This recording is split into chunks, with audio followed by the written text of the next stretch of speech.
सब घड़ी देखाई के दिनवा अवसान मैया आई अंगनवा सब घड़ी देखाई के दिनवा अवसान मैया आई अंगनवा अपने मैया जी के पनवा मंगऊ बई अपने मैया जी के पनवा मंगऊ और मंगऊ सो बढ़िया अवसान मैया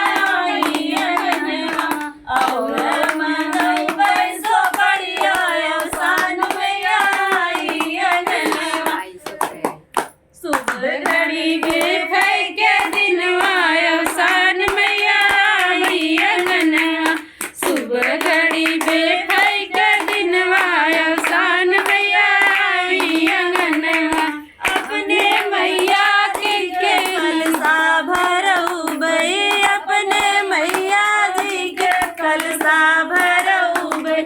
और जलऊ बई दिवा अवसान मैया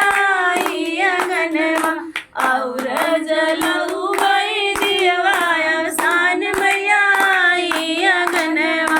सुबह घड़ी बेखाई के दिनवा अवसान मैया आई अंगनवा सुबह घड़ी बेखाई के दिनवा अवसान मैया आई अंगनवा अपने मैया जी के गुणवा गऊ बई अपने मैया जी के गुणवा हाथ जोड़ी मंगनवा अवसान मैया आई अंगनवा हाथ जोड़ी मंगनवा अवसान मैया आई अंगनवा सुबह घड़ी बेफाई के दिनवा अवसान मैया आई अंगनवा सुबह घड़ी बेफाई के दिनवा अवसान मैया आई अंगनवा। बोलो शान माता की जय। चलक ना है क्या